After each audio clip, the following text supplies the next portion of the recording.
Ladies and gentlemen, first time today, Austin is nervous. Jovan is about to speak.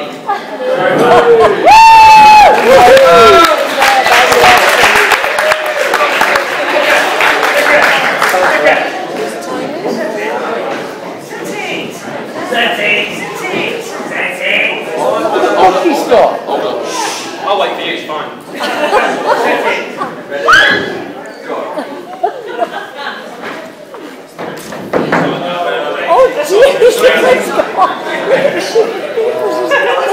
You're all comfortable?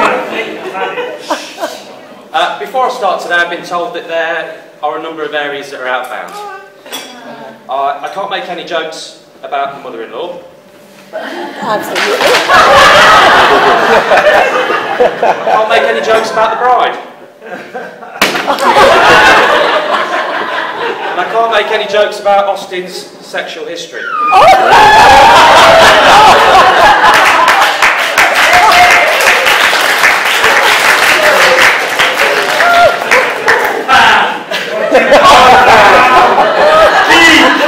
Yes, I'm a geek. Nerd. I timed this speech at home, and it was 13 minutes long, whoever's had that. But I didn't allow any time for pauses for laughter. So we've got about 12 minutes to go then. A friend of mine recently admitted to being addicted to brake fluid. When I quizzed him, he said he could stop at any time. I was at Costco yesterday, and an old lady said to me, can you help me check my balance? So being a good Samaritan, I pushed her over. Seriously, I could keep going like this all day. If you didn't like that, the next 12 minutes is going to be painful. I'd like to formally start by saying how radiant our bride looks today. Genuinely beautiful.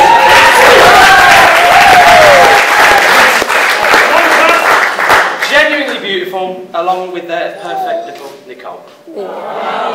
Also our stunning bridesmaids.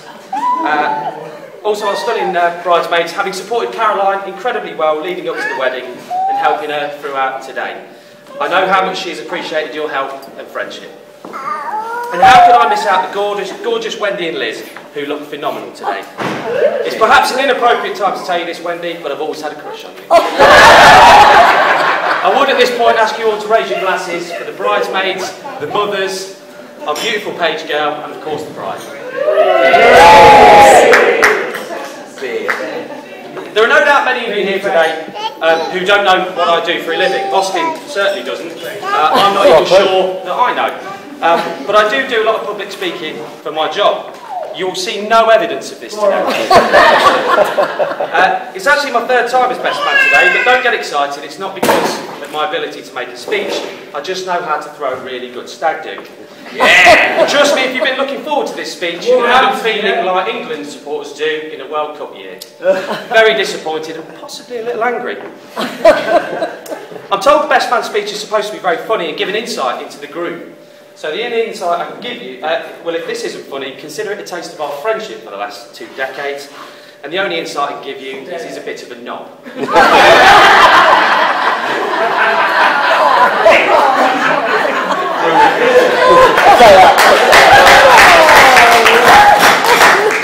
I say a bit, sitting here today looking along the top table, you can really get a sense of the dynamics of a family. Steve got all the brains, or so he likes to think. Wendy got all the looks, Chris got all the wit, and Austin got all the aerodynamics.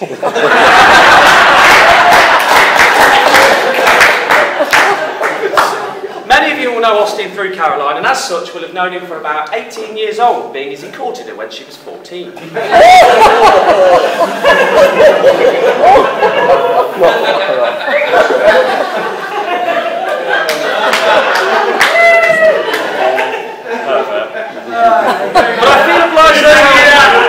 But I feel obliged to tell those of you who have not known him so long a little more about him. And as such, I shall concentrate on 4 areas. The school years, Austin the lady killer, the holidays, and of course, football. So lest we begin with the school years. I met Austin in 1985 at Riverside Primary School. We walked in the classroom looking for somewhere to sit, and ended up next to each other. And at some point, one of us said, "Do you want to be my best friend?"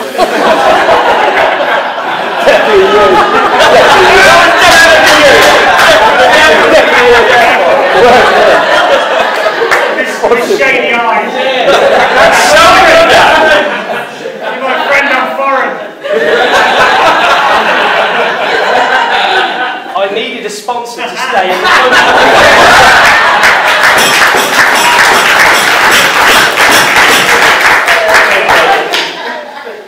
Have you ever got on a bus and sat next to someone that smelled really bad? You always wish you'd never sat in that seat, don't you? Imagine sitting in that seat for 26 years. You'll start to get an inclination of my life. It just feels like a bad marriage now, and we're just sticking with it for the kids. Well, that was the beginning of our friendship, and there were many trials and tribulations ahead. We joined the Boys Brigade together in the late 80s, and after a few years together, we both became a squad leader. It sounds very illustrious, but it was really quite gay. We met on a Friday night in the Methodist church and competed with one another in all kinds of manly activities like football, and stick hockey, and table tennis, and so on. His squad name was Nike and mine was High Tech, and although he won't admit it, I won the squad leader competition. And without even looking at him, I bet he's shaking his head. We also competed together in the physical training team, which was a test of physical strength, agility and stamina of 6 12-year-old boys. Again, very gay. I have to give the guy credit. Each of the team of 6 had to pick a particular thing they were good at and go head-to-head with a member of the other team. I always chose the pull-ups because of my huge biceps. But Austin... What?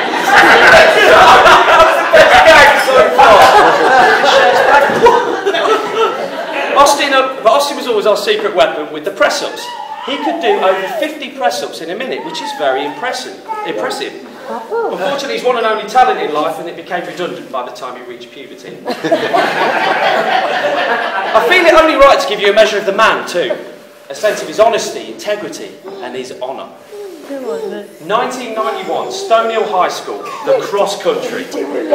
This was a big deal at our high school, particularly as my father was the very firm, and some might say communist, sports teacher. It was a race near the end of term, in and around the school campus. Through the fields, down the A6, across the rugby fields, past the long jump pit, past the maths block, to an orchestral cheer from the hot chicks in the netball skirts. That was the plan anyway. So picture it, we've run the 12 miles. It was probably about a mile, but we had shorter legs then, and for the purposes of dramatising this story, it was 12. And we've run the entire distance together, next to each other as partners and as friends. We're just coming over the rugby pitches, and it dawned on us who gets to win. We've done this together. It's not fair that one gets to win and the other gets second place. We're pals. We've helped each other through it. Surely we should share the spoils. You can see where this is going, can't you? So as we pass the long jump pit into the home straight, no sooner have we agreed to do away with tradition and share the prize. That bastard runs off. It's fine, I look back and think it doesn't matter. It was the one chance I've had in my life to make my father proud, but there was always the following year when I had an asthma attack and came 63rd. Yeah, you did, and I stopped for you as well. I stopped and waited. And you ran off and came 3rd. You know, we went through our entire school years thinking we were cool, operating under the assumption that all the guys wanted to be like us because we were good at sport, moderately smart, and from the Beverly Hills area of Bursley. And thinking that all of the girls fancied us because we were charming, witty, devilishly handsome. Well, it turns out everyone thought we were total knobheads. They did not like us at all. It's a big blow to confidence when 12 years of your life is actually a big myth. I think this is why Austin and I are the only two 31-year-olds in the universe that don't have a Facebook account. Because we know that we'll have 3 friends each. Each other, someone who added us by accident, and my mum. It's too big a risk to take. So we move on to the section of Austin as the lady killer. Oh, yeah. Where do I start with this section? It is actually genuinely hard to know where to start. We're talking about a man here who started going out with a girl at morning break time, and by the end of the day, he'd realised it wasn't working out. You might think we were 9 and that's sweet, but we were 16, her name was Zee Marie, and he got me to tell her. Well, he'd like you to believe he was a confident young man with the women in his younger days, but alas, he was not, and in all fairness, neither was I. One day in the summer holidays, when he lived at Kilby Avenue, the house we all loved because it had a picture of Wendy on the beach topless as you walked in. It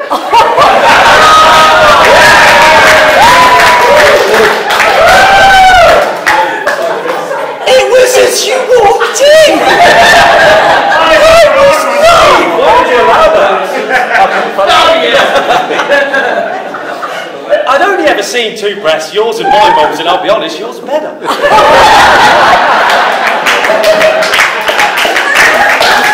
Oh dear. Anyway, we went to a fair down by Watermead Country Park, and we'd only just started at Longstade, and we were getting used to people who weren't from Birstall, but there were 2 girls there that seemed, at the fair that seemed to fancy us. They were following us around everywhere. So what did we do? Ran home. We ran all the way back to Kilby Avenue, hid in his front room, peering over the chaise longue, watching them walk by, trying to find the house. To be honest with you, not much changed for our approach to the fairer sex in the following years. I moved away though for about 9 years in 2002 to Yorkshire. However, I moved back to Leicester a little over a year ago. So I got to see a lot more of Austin than I have done for many years now. Something neither of us are too happy about.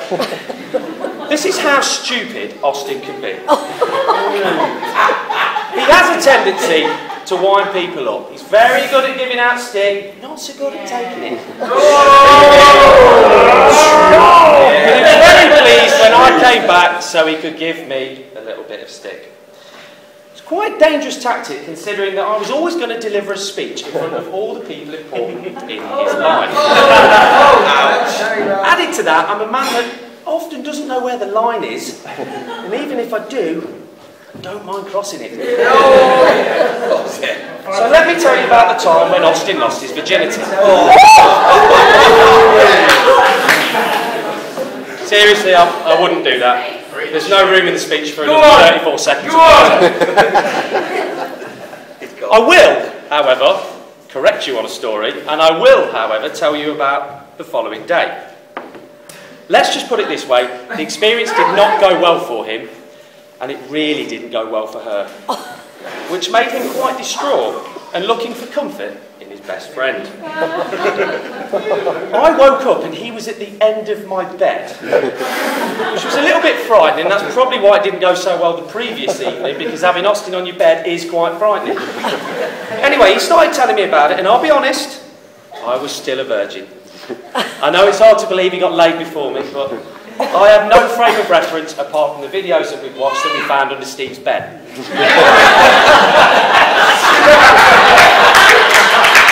That's good, Joe.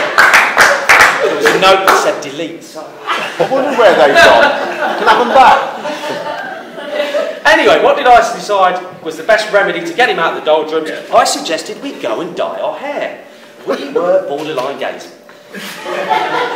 He went for copper and I went for honeycomb blonde. I don't know what I was thinking about with these eyebrows. We did it as my mum watched, desperately praying that we were just close friends and not lovers. Austin ended up with a purple rinse, and I did not go honeycomb blonde, I went traffic cone orange. This, I can tell you, did not expedite the losing of my virginity. We were quite similar in our outlook toward pulling women though. While all the blokes took a woodwork class in secondary school, I opted for home economics. While they were cutting bits of timber and getting splinters, I had a captive audience of 29 girls watching them knead dough and poaching eggs. Austin also had this outlook and took an art course at uni. I think to be around girls. The difference between us is that I can cook and he's absolutely shit at drawing stuff. Literally terrible. But he is marginally better at woodwork.